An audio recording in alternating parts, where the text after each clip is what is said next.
सोच्नु पर्दैन नेपालीले। पृथ्वीनारायण शाह जसले नेपाल बनायो है, त्यसको स्ट्याच्यु तोड्ने भनेपछि त्यसलाई त रिस उठ्यो नेपाल बनाएको। विधिको कुरा छैन यहाँ। यो त आफू सुहाउँदो राजनीति भएन भनेर यहाँ झगडा हुन्छ। धेरै चिन्छु। मै नाम लिउँ त? हजुर। ज्ञानेन्द्र शाहीलाई चिन्नुहुन्छ? उहाँलाई चिन्दिनँ, युट्युबमा देख्ने हो। युट्युबबाट मात्र चिन्नुहुन्छ। अनि डाक्टर सुरेन्द्र भण्डारी? उहाँलाई चिन्दिनँ। युट्युबबाट चाहिँ? युट्युबमा। बालकृष्ण नेउपाने? उहाँलाई राम्रो चिन्छु। उहाँलाई चाहिँ युट्युबभन्दा धेरै पुरानो साथी हो। अरू अझै पनि नाम लिउँ कि? अरू लिनुहोस् न। त्यही मोबाइल स्विच अफ गराउने, तपाईँ सञ्चार मन्त्री हुनुहुन्थ्यो नि त्यस बेला होइन? इन्टरनेट काटिने, स्विच अफ गराउने, बोल्नै नपाइने। तपाईँ हामीले आज जुन अन्तर्वार्ता गरिरहेको छ त्यो नै भोलि नपाइने। म मन्त्री हुँदा मैले स्विच अफ गराएँ। अब त खुलस्त भयो। एउटा कुरा फाइदा भएको छ है, 62-63 पछि सबै कुरा छरपष्ट भएको छ क्या। यो संविधान किन यहाँ फेल खायो या खान्छ भन्छु भने भागभन्डा मिलेन। म त यो संविधानले दिएको जुन राष्ट्रिय गान छ नि, त्यसमा त म जम्मा 2 चोटि उठाएको छु। मेची कालीमा सीमित राख्ने नेपाल पनि चाहिँ नि राष्ट्रगान हुन्छ। यो संविधानको मकसद त्यो गर्न आएन, देश बनाउन आयो होइन। यो संविधानको मकसद नेता बनाउन आयो।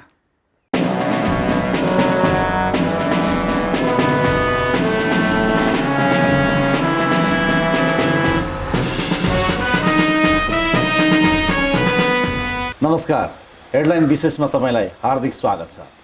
आजको हेडलाइन विशेषमा हामीले पूर्व मन्त्री, वरिष्ठ पत्रकार श्री शमशेर राणा, मिडियामा धेरै कम आउनुहुन्छ, आज उहाँसँग हामी विशेष कुराकानी गर्नेछौँ। श्री शमशेर राणाजी, यहाँलाई हेडलाइन विशेषमा स्वागत छ। धन्यवाद। आराम हुनुहुन्छ? सन्चै। राजनीतिमा पनि सक्रिय, पत्रकारितामा सक्रिय। यो पत्रकारिता र राजनीतिको पनि कनेक्सन हुन्छ भन्छन्, अनन्य समन्वय हुन्छ भन्छन्। अहिले यत्तिकै बसिरहनु भएको छ? किनकि धेरै काम गर्ने मान्छे त छटपटाट हुन्छ नि यत्तिकै घरमा बस्दाखेरि। साथीभाइहरू आउँछन्, गफ गर्ने हो। गफ गर्ने मान्छेको कमी चाहिँ छैन? गफ गर्ने मान्छेको कमी छैन। के भन्छन् आएर? के यसो रिपोर्टिङ गर्छन् होला नि? मैले पत्रकारिताकै भाषा प्रयोग गरेँ। यसो जानकारीहरू गराउने, मुलुक कता गइरहेको छ, राजनीतिक अवस्था के छ, यसो रिपोर्टिङ गर्दैन साथीभाइहरूले?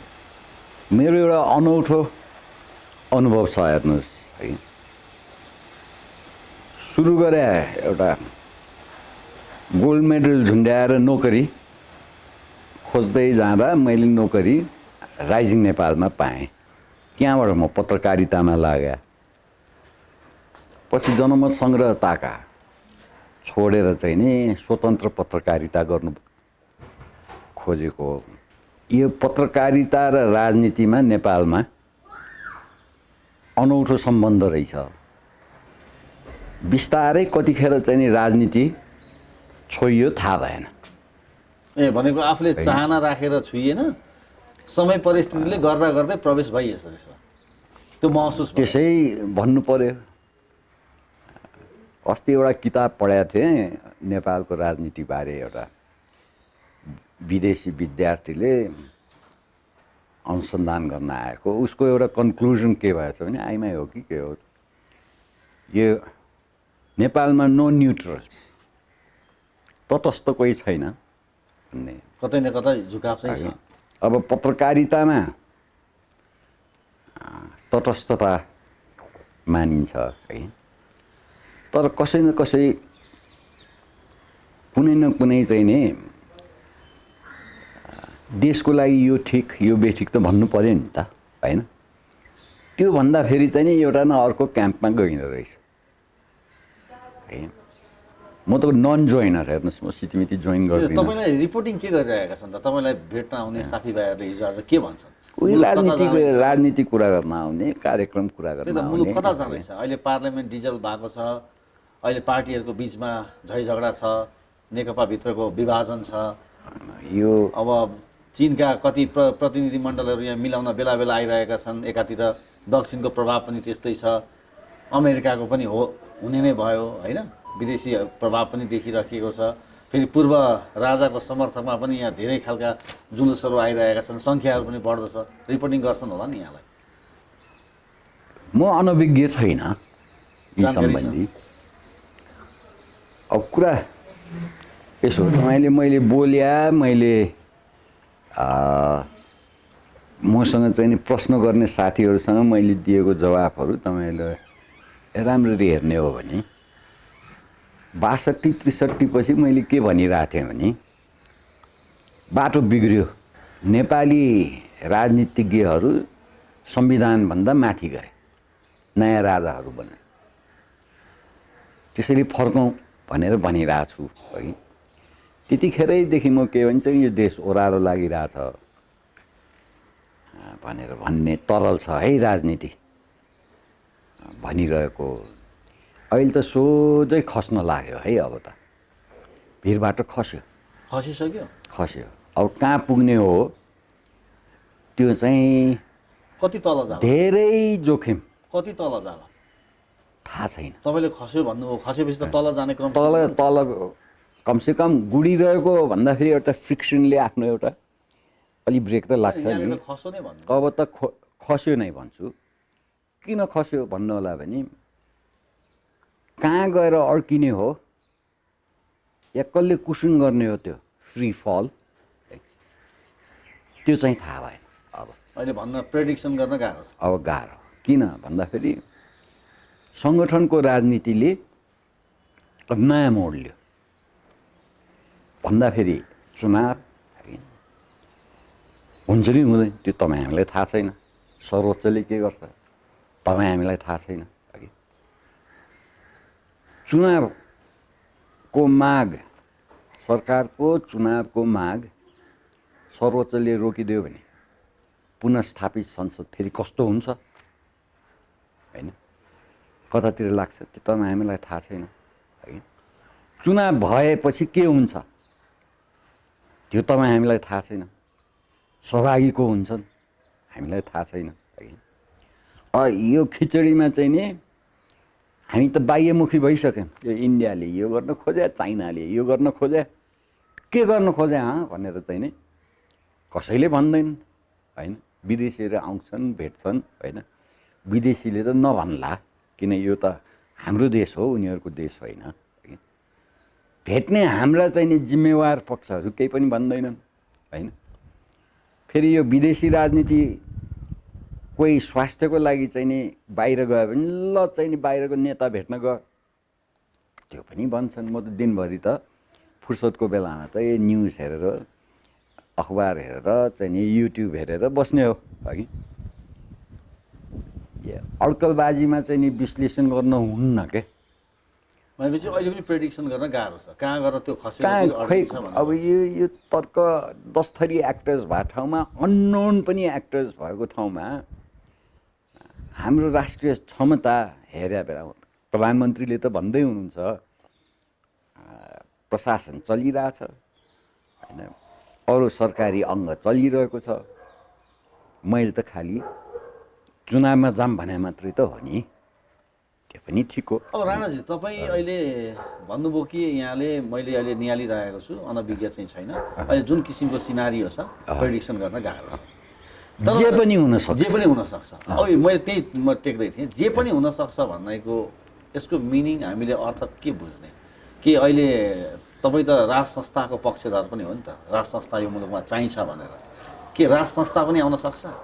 सम्भावना छ? अब सम्भावना जहिले पनि थियो, मैले भने जस्तो सम्भावना त तह कहाँनिर छ? तह त फ्लक्चुएट हुन्छ नि त, फ्लक्चुएसन भइरहेको छ। अब यही पनि प्रिडिक्ट गर्न गाह्रो छ। किन भन्नु होला भने यो संविधानमा त राजा आउँदैनन् भन्छु म। यो संविधान भने असंवैधानिक हो भन्छु म। यो संविधानमा त राजा भने त हाम्रो नेता भए, जसले आफ्नो अनुकूलको संविधान ल्याए, जसले आफ्नो अनुकूलको व्याख्या बमोजिम व्यवहार गरिरहेछन्, त्यो त अहिले पनि देखियो। अहिले पनि सरकारी पक्षले चाहिँ नि अनि संविधान लियो भन्छ। अहिलेको संविधान कोल्याप्स हुनुपर्छ, अहिलेको संविधान त जानै पर्छ, अनिवार्य शर्त हो यो, अनिवार्य। यो संविधानको चाहिँ नि मकसदै राजा ल्याउने होइन।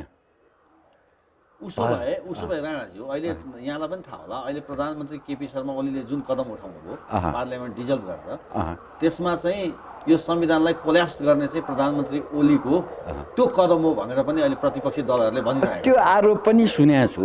भनेपछि के केपी शर्मा ओली र पूर्व राजा ज्ञानेन्द्रसँग केही कतै कनेक्सन हुने सम्भावना छ? यसो नि सम्भावना हो, राजनीति हो, तर यही हो भन्न मिल्छ र भने। तर त्यस्ता समीक्षा पनि हिजो आज अहिले यो समीक्षा यहाँ के भएको छन् नि, सबै सम्भावनालाई विश्लेषण भनेर भनिदिएपछि होइन, यो पनि अनौठो भएको छ। कस्तो कस्तो समीक्षाहरू आउँछन् हेर्नुहोस् न त्यहाँ होइन। राजा र मेसेज पठाए, राजा र केपी ओलीले राजालाई मेसेन्जर पठाए भन्ने पनि छ। अब राजा चुप लाएर बसेको छ, केपी ओली चुप लाएर बसेको छ यो सम्बन्धी होइन। अरू बोलिरहेछन् अनि अब त्यही त अरूले बोल्ने के त्यो आधिकारिक हो।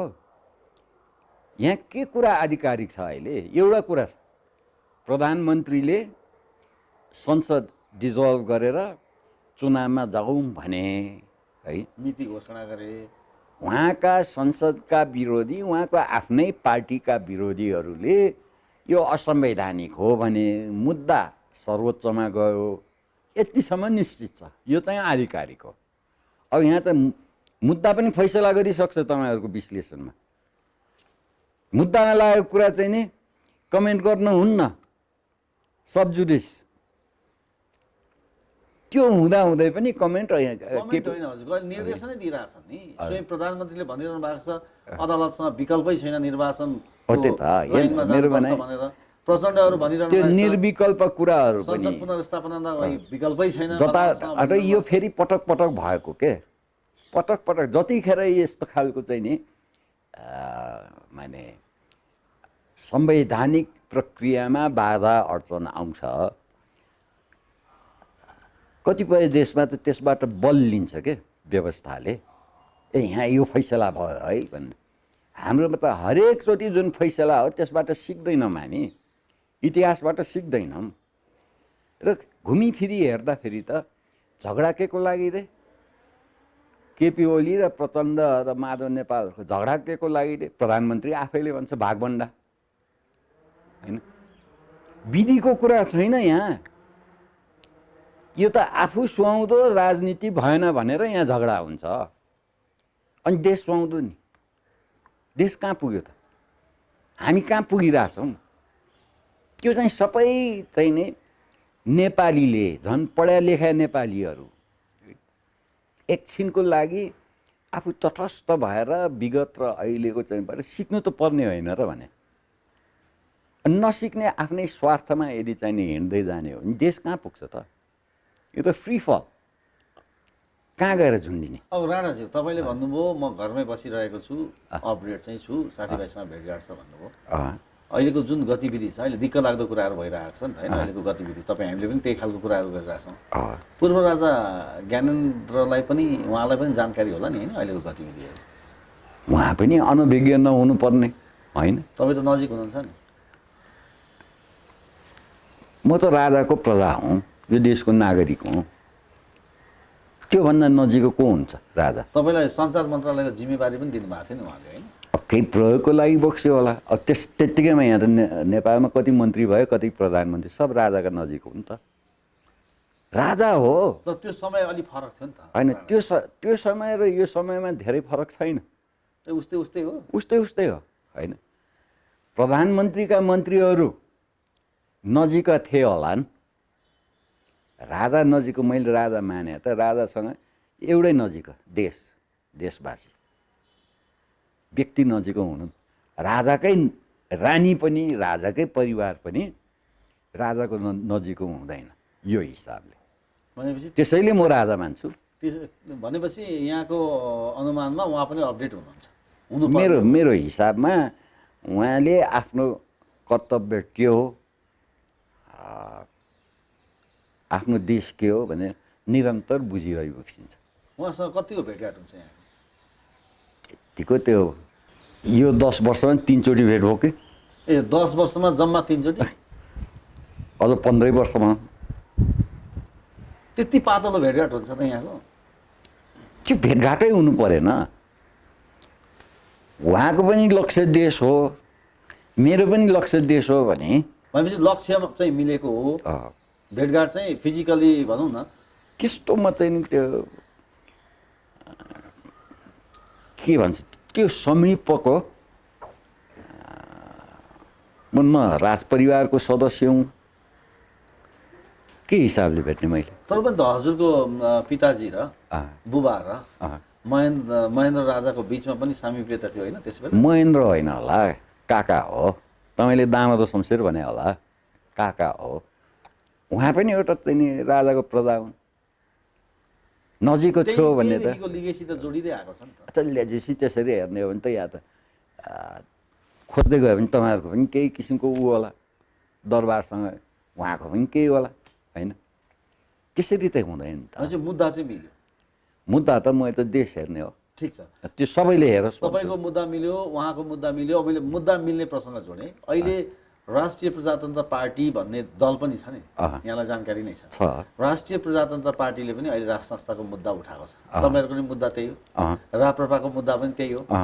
तर पूर्व राजा समर्थकहरूले राज संस्था चाहियो भनेर जुन अहिले सडकमा प्रदर्शन गरिरहेका छन्, त्यसमा राष्ट्रिय प्रजातन्त्र पार्टीलाई प्रवेश गर्न दिएनन् अरे, झन्डा बोकेर आयो भनेर हामीलाई प्रवेश निषेध गरे भनेर आरोप लगाएका छन् नि, त्यो किन भयो त्यस्तो? होइन, यसमा एउटा राप्रपाले आफ्नो के कस्तो कार्यक्रम गर्छ त्यो मेरो चासोको विषय भएन। मुद्दा मिल्यो नि त, मैले मुद्दा मिल्ने मैले होइन, सुन्नुहोस् न,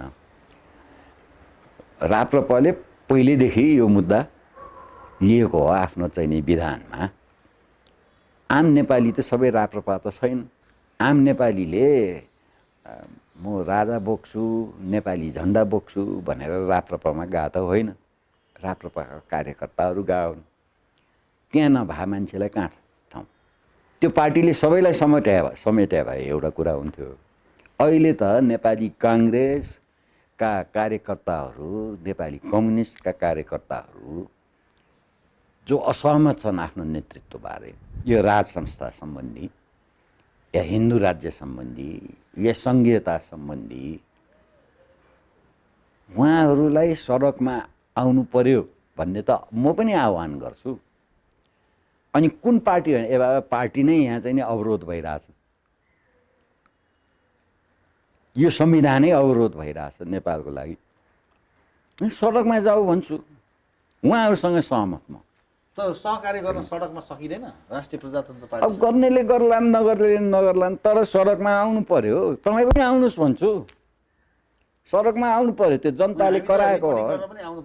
रिपोर्टिङ मात्रै होइन, यसको चाहिँ नि के अरे सैद्धान्तिक पक्ष बलियो छ अहिले। यो पक्ष जो सडक र नेपाली झन्डा बोकेर हिँड्या छ, त्यसको सैद्धान्तिक पक्ष राष्ट्र हो, पार्टी होइन। पार्टी त थन्के 62-63 पछि पार्टी त चाहिँ नि सङ्घीयता होइन, धर्मनिरपेक्षता, गणतन्त्र, त्यसमा पो थन्के त। त्यो त जनताले भने त थिएन। अब त सबै कुरा निस्किसक्यो। कुरा मुद्दा मिल्ने जति सबै आउन सक्छन्, सबै राप्रपा पनि आओस्, अझ नेपाली झन्डै बोकेर। यहाँहरू सहकार्य हुन सक्छ कि सक्दैन? उहाँहरूले सहकार्य गर्ने हो भने गइरहेछ नि त। राप्रपाको त्यत्रो ठुलो जुलुस दिएनन् अरे, निषेध गरे भनेर आरोप लगाएका छन्। होइन होइन, राप्रपाको जुलुसमा त निषेध भएको छैन नि त। राप्रपा मजासँग झन्डै लिएर त्यति ठुलो संयुक्त त्यो बिस्तारै आउँदै होला। यो चाहिँ नि नेपाली झन्डा किन बोकियो होइन, किन राप्रपाले समेट्न सकेन, कसरी समेट्ने? ती पार्टीहरूले, अब भनौँ न नेपाली कङ्ग्रेसले पनि त्यहाँभित्र त छन् नि नेताहरू जसको यो एजेन्डा होइन। कतै फुट्ट चाहिँ नि हिन्दू राष्ट्रको कुरा निकाल्छन्, कतै गल्ती भयो भनेर भन्छन्। त काङ्ग्रेस त आएको छैन, काङ्ग्रेसले भनेको छैन नि। राप्रपाको एउटा फरक के भन्दाखेरि यो मुद्दा राप्रपाको पनि थियो, तर त्यो पर्याप्त किन भएन भनेर त्यो विचार गर्ने चाहिँ नेपाली जनताले त विचार गरे, पार्टीले पनि विचार गर्नु पर्यो। पार्टीका कार्यकर्ताहरूले डोराए जस्तो लाग्छ मलाई यसपालि। सबै गए, हामी किन गएनौँ? त्यो झन्डा सडकमा पार्टीको कार्यकर्ताले डोराए कि, त्यो सही कुरा हो। पार्टी सिस्टम भने कार्यकर्ताको विचार बोक्ने हो, नेताको होइन। अब राणाजी, यहाँले भन्नुभयो यो मुद्दा मिल्ने सबैलाई स्वागत छ। अँ। अब कतिपय कङ्ग्रेसका कतिपय चाहिँ मैले स्वागत गर्ने होइन, सडक खाली छ होइन, सडकमा आउनु मैले पर्यो। यही प्रसङ्ग जोडेँ, अँ। जस्तो मुद्दा मिल्नेहरू अँ। एकछिन दललाई अब बिर्स्यौँ। अँ। दलदेखि बाहेक पनि विभिन्न किसिमका अभियन्ता विभिन्न किसिमका नाम लिएर अहिले राज संस्था चाहियो भनेर हिँडिरहेका छन्, मिडियामा पनि बोलिरहेका छन्, सडकमा पनि केही व्यक्तिहरू लिएर प्रदर्शन गरि पनि रहेका छन्। त्यस्ता प्रदर्शन हिँड्ने व्यक्तिहरू को चिन्नुहुन्छ यहाँले? केही जानकारीमा छ? चिन्छु, अलिअलि म सम्पर्कमा छु है। तर मेरो भनाइ के भने सबै चाहिँ नि यो सबैले के बुझ्नु भने यो समस्या संवैधानिक हो, यो संवैधानिक समस्या हो, बाटो हामीले संवैधानिक लिने हो। त्यही प्रसङ्ग जोडेको थिएँ। मैले भन्न खोजेको के भने कुनै पनि कुरा जब यो एउटा औँला त कमजोर हुनसक्छ, जब मुठी बन्छ अनि तागत हुन्छ नि त, सबै समेटिँदै गयो भने नि शक्ति पनि बढ्दै जान्छ। त्यही भएर मैले फेरि पनि यहाँ प्रसङ्ग जोडेको छु। त्यस्ता को मान्छे चिन्नुहुन्छ हजुरले सडकमा देखिएका राज संस्था चाहियो? किन नाम लिउँ, धेरै चिन्छु म, धेरै चिन्छु। मै नाम लिउँ त? हजुर। ज्ञानेन्द्र साईलाई चिन्नुहुन्छ? उहाँलाई चिन्दिनँ, युट्युबमा देख्ने हो, युट्युबबाट मात्र चिन्नुहुन्छ। अनि डाक्टर सुरेन्द्र भण्डारी? उहाँलाई चिन्दिनँ, युट्युबबाट चाहिँ? युट्युबमा। बालकृष्ण नेउपाने? उहाँलाई राम्रो चिन्छु, उहाँलाई चाहिँ युट्युबभन्दा धेरै पुरानो साथी हो। अरू अझै पनि नाम लिउँ कि? अरू लिनुहोस् न। अब पार्टीगत रूपमा पनि कतिपयले अहिले राज संस्था या हिन्दू राज्यको पक्षमा बोलेका छन्, त्यस्ता व्यक्तिहरूलाई चिन्नुहुन्छ? धेरै चिन्छु म। कोलाई चिन्नुहुन्छ? टेलिभिजन अन्तर्वार्ता या उहाँहरूको विचार? नाम मबाट किन, तपाईँले चिने सोध्नुहोस् न, म चिन्छु चिन्दिनँ भनिदिन्छु म। धेरै मान्छे छन् त। सबै एक ठाउँमा आउने सम्भावना छ कि छैन? मेरो प्रसङ्ग होइन, सम्भावना संस्था पुनर्स्थापना गर्दा तपाईहरु एकै ठाउँमा आउने सम्भावना? म एक ठाउँमा आएको यस बेलालाई चिन्छु कि जब एउटा पहिचान के होस् त भन्दाखेरि प्रश्न संवैधानिक हो, यो संविधानमा चाहिँ उहाँहरूको मुद्दा आउँदैन। यो संविधानमा उहाँहरूको मुद्दा आउने भनेको कता कता पारितिरबाट लेख रचनाहरूमा नेपालको व्याख्या गर्दाखेरि कतै राजा आउने हो कि यो 62-63 होइन, हिन्दू राष्ट्र घोषाउन सकिन्छ कि भन्ने खालका लेखहरू आजकल आउन थालेको छ है। यो भारतमा प्रधानमन्त्री मोदी आएपछि हिन्दू राष्ट्र हुनुपर्छ है नेपाल भने यताउति आइन्छ होइन। यो त म संविधानमा देख्दिनँ है। र यो संविधान जसको मकसदै अर्को थियो होइन, यसमा ल्याएर पनि काम छैन, यसमा ल्याएर पनि काम छैन। हामीले खोज्नुपर्ने के त भन्दाखेरि जुन असंवैधानिक काम भयो 62-63 पछि, त्यसलाई करेक्ट गर्नलाई हामी 47 जानु छ। जुन संविधान सार्वभौम राष्ट्रको संविधान थियो, यो 5 वर्ष अगाडि ल्याएको संविधान, 72 को संविधान, यसलाई म संवैधानिक मान्दिनँ। संविधानै असंवैधानिक छ। यसको जो सुरुवातै खोटो। ठिक छ राणाजी, मैले अब यहीँ अर्को प्रश्न जोडेँ। कतिपयले कस्तो पनि समीक्षा गरिरहेका छन् भने राज संस्थाको जसरी अहिले चाहिन्छ, एउटा अभिभावकको रूपमा चाहिँ चाहिन्छ राज संस्था भनेर चाहिँ जसरी अहिले आवाज उठिरहेको छ, कस्तो खालको राज संस्था? कतिलाई अन्यल छ, आम पब्लिकले अहिले पनि प्रश्न गरिरहेको छ, कस्तो खालको राज संस्था? त्यही मोबाइल स्विच अफ गराउने, तपाईँ सञ्चार मन्त्री हुनुहुन्थ्यो नि त्यस बेला होइन, इन्टरनेट काटिने, स्विच अफ गराउने, बोल्नै नपाइने, तपाईँ हामीले आज जुन अन्तर्वार्ता गरिरहेको छ त्यो नै भोलि नपाइने, फ्रिडम भन्ने कुरै नरहने, के त्यही हो त? या परिवर्तित राज संस्था अथवा परिवर्तन हुन्छ र लोकतान्त्रिक राज संस्था हो कि कस्तो हो भनेर धेरै यसको 2-3 वटा पक्ष छ है तपाईँको प्रश्नमा। मैले स्विच अफ गरेँ, म मन्त्री हुँदा इमर्जेन्सी सङ्कटकाल लागू भएपछि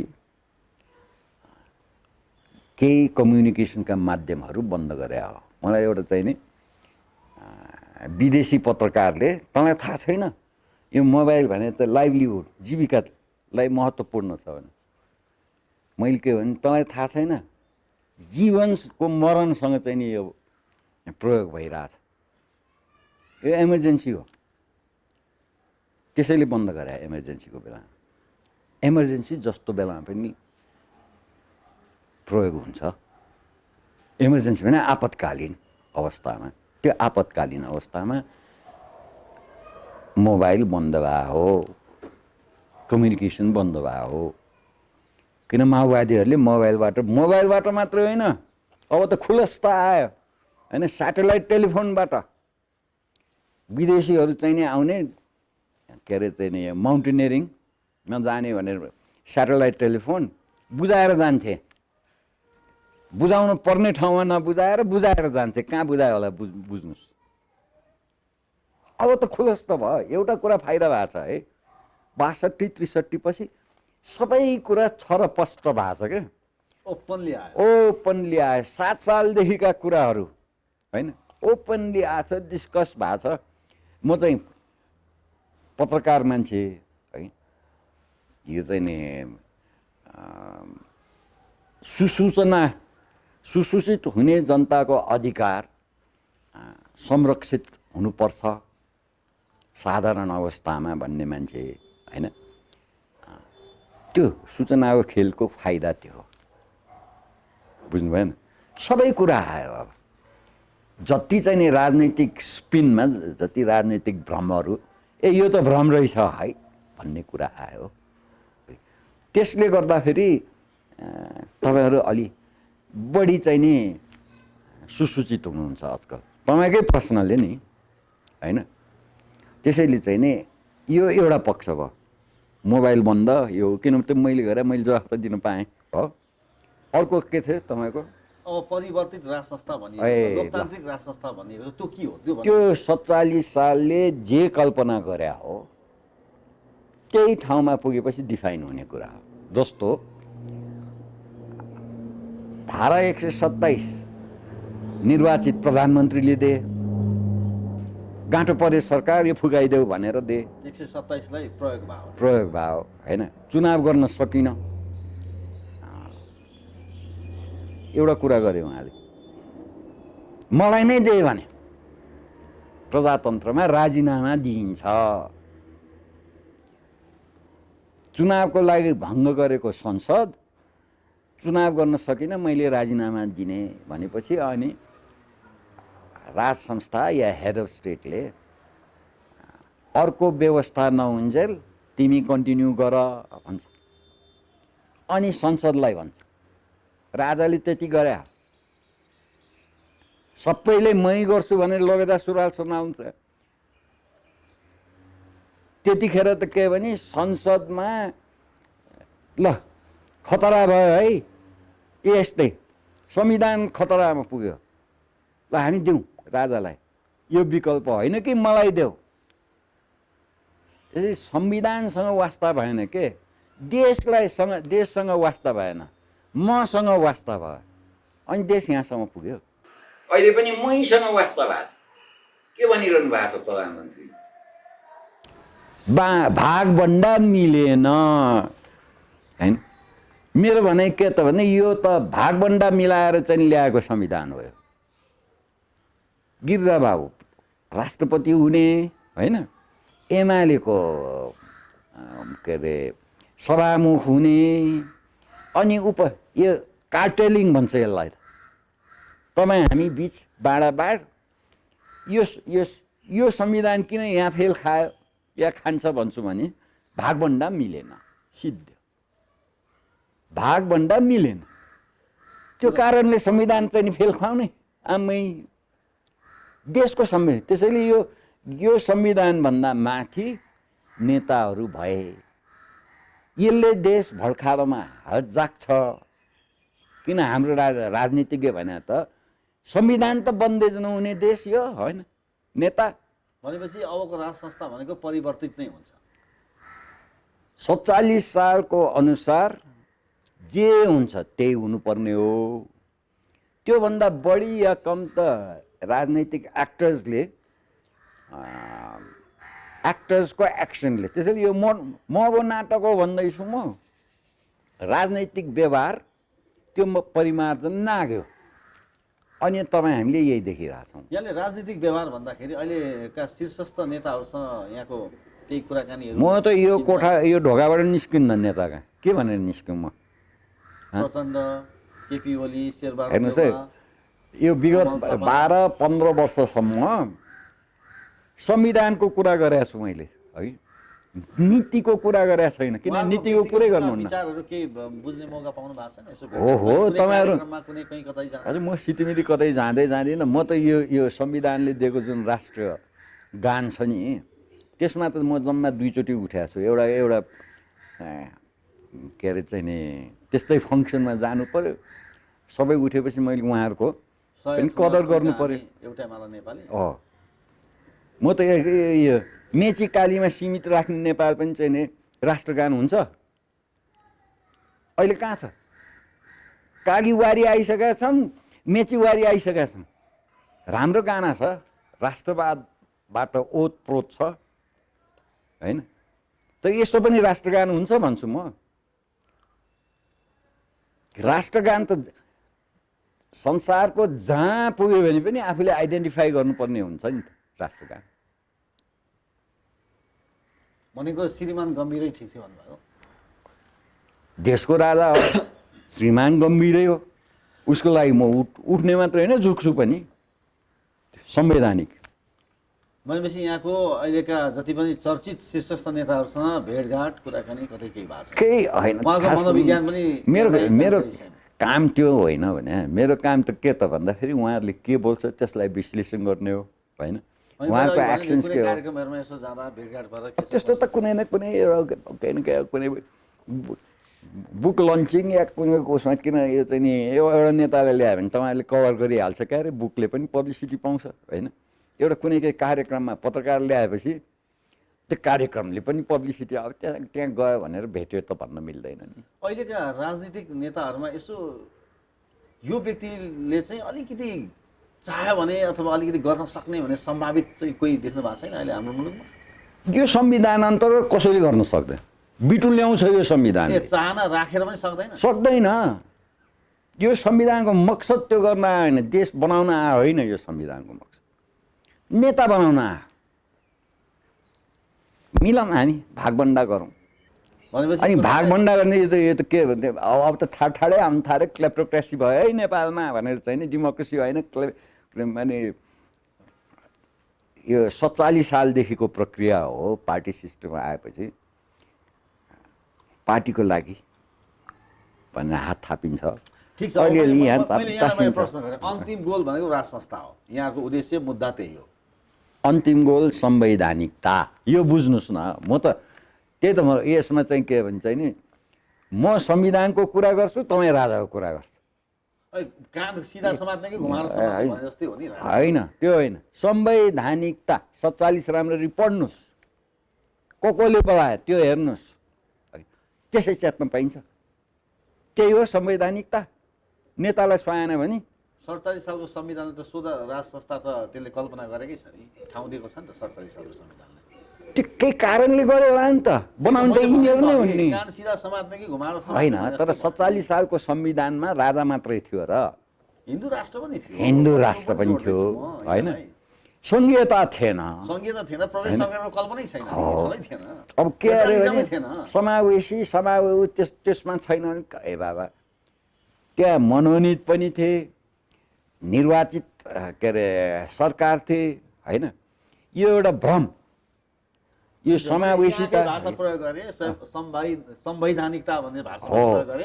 त्यो कुरा इम्पोर्टेन्ट हो, हेर्नुहोस् है। अब मैले यसैलाई टेकेँ, अब संवैधानिकतामै टेकेर स्वतस्फूर्त रूपमा राज संस्थाको पनि हामीले अब कल्पना गऱ्यौँ है त एकछिनलाई। अनि पूर्व राजा ज्ञानेन्द्र तयार अवस्थामा स्ट्यान्ड बाई?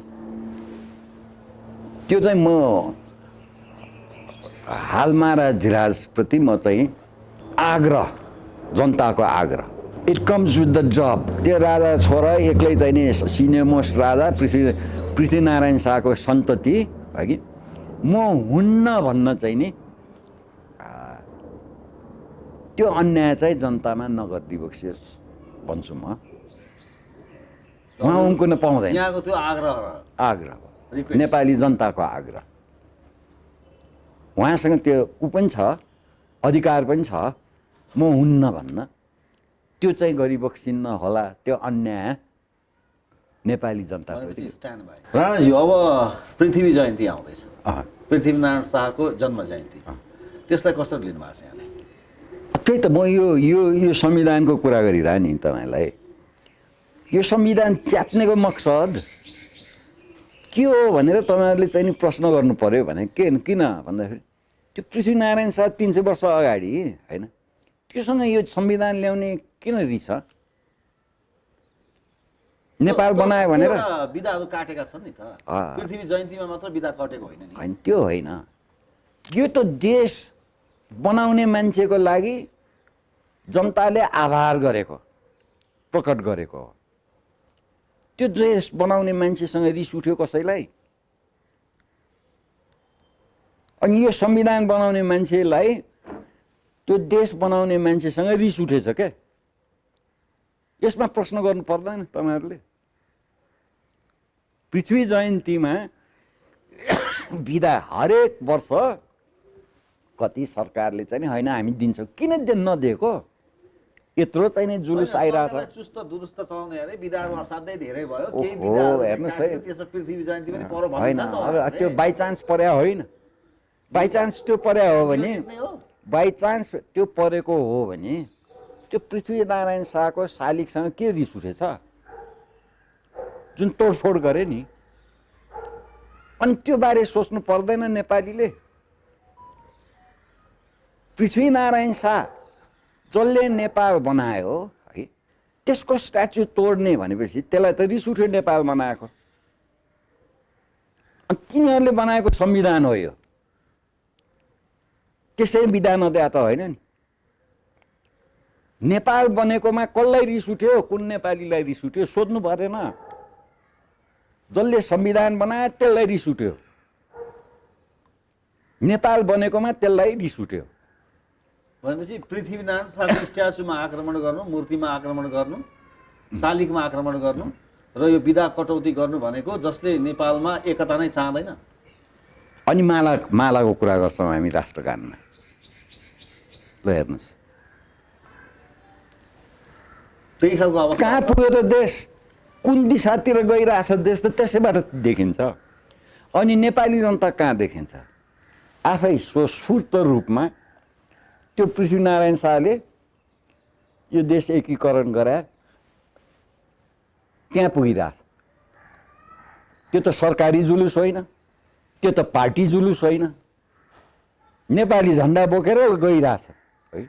पहिला कोठा कोठामा बस्थे, त्यसपछि त्यो मागको लागि भनेर जुलुस निस्किन थाल्यो। अब पर्सि 27 गते हेर्नुहोस् भर्दैछ। कुन पार्टीले आह्वान गरेछ? 27 गते के कार्यक्रम रहेछ? यो चाहिँ अब यहाँ 10वटा चाहिँ नि के ठेक्का लिन्छन् नि होइन, बसेर चाहिँ नि ल हामी एक हौँ भनेर 10 थरी बसेका छन्। 10 थरीले चाहिँ एक ठाउँमा जम्मा गरे। अब यो त हेर्नुहोस् है, यो राजावादी या चाहिँ राष्ट्रवादी राजनीतिको एउटा विलक्षण होइन। बस्छन् भेट्छन्, ल है हामी सँगै जाने भन्छन्, त्यसपछि चाहिँ नि कोही एक थुम उता जान्छन्, एक थुम यता जाने ठाउँ चाहिँ त्यही पृथ्वीनारायण शाहको शालिग। त्यसले एकीकरण गरिरहेछ, त्यो शालिगले एकीकरण गरिरहेछ। मै पनि जाँदैछु पर्सि वीरगञ्ज, यही कार्यक्रममा साथीहरू त्यहाँको साथीहरूले बोलाएर त्यहीँको साथीले बोलायो। के गर्थे अन्तबाट बोलायो। जान्छु पनि भनेको थिएँ मैले त। के साथीहरूलाई के भनेको छु भने यो कोठाको राजनीति छाड है। 2 जना मान्छे 47 भनेर चाहिँ नि सडकमा आऊ, तेस्रो मान्छे बोलायो भने म हुन्छु। अस्ति केशर विष्टको उसमा गएँ होइन। 47 उहाँहरूलाई पनि त्यो 47 मै जानु उचित उहाँहरूले बुझ्नुभयो है। त्यस्तै धेरै मान्छेहरूलाई थाहा छ है। अब उहाँहरूले बोलाएपछि मेरो जाने कर्तव्य भयो है। र त्यहाँ वीरगञ्जमा धेरैचोटि 47 को चाहिँ नि माग उठ्या छ। भनेपछि तपाईँ 27 गते वीरगञ्जमा जाँदै हुनुहुन्छ? हजुर, पृथ्वी जयन्ती मनाउनको लागि। हजुर, साथीभाइहरूको आग्रहमा। हजुर। त्यसैले यो जुन संविधानको कुरा गरेँ मैले र पृथ्वीनारायण शाहको शालिग कति ठुलो सम्बन्ध ल हेर्नुहोस्। संवैधानिकता त्यहाँ छ। नेपाल त बन्यो हो नि त, सार्वभौम देश बन्यो हो नि त होइन, लडेर बने रगत बगाएर अनि यो संविधान बनाउनेले त्यो स्ट्याच्यु तोड्छन्, सम्बन्ध छैन। अनि हामी ढुङ्गा खस्या जस्तो खसिरहेछौँ भनेर डराउनु पर्ने अवस्था छैन नेपालीले। त्यसमाथि फेरि तपाईँहरूकै विश्लेषण छैन, चाइनाले यसो गरे, इन्डियाले यसो गरे, गर्न दिने को? यिनै नेता होइनन्? अनि माध्यम के? यो संविधान। यो संविधानलाई मान्ने, यसले हाम्रो सार्वभौम सत्ता, सम्प्रभुता व्याख्या गर्ने कुन संविधान? जुन संविधान बनाउनेले आन्दोलनमा पृथ्वीनारायण शाहको मूर्ति फोड्छ। उहाँहरूले देखेको नेपाल र मैले देखेको नेपाल फरक छ। श्री शमशेर राणाजी, यहाँले हाम्रो हेडलाइन विशेष समय दिनुभयो, कुराकानी गरिदिनु भयो, हाम्रा दर्शकलाई केही कुराहरू जानकारी पनि गराइदिनु भयो। यहाँलाई धेरै धेरै धन्यवाद छ। खोजेर आउनुभयो, धन्यवाद। नमस्कार। नमस्कार।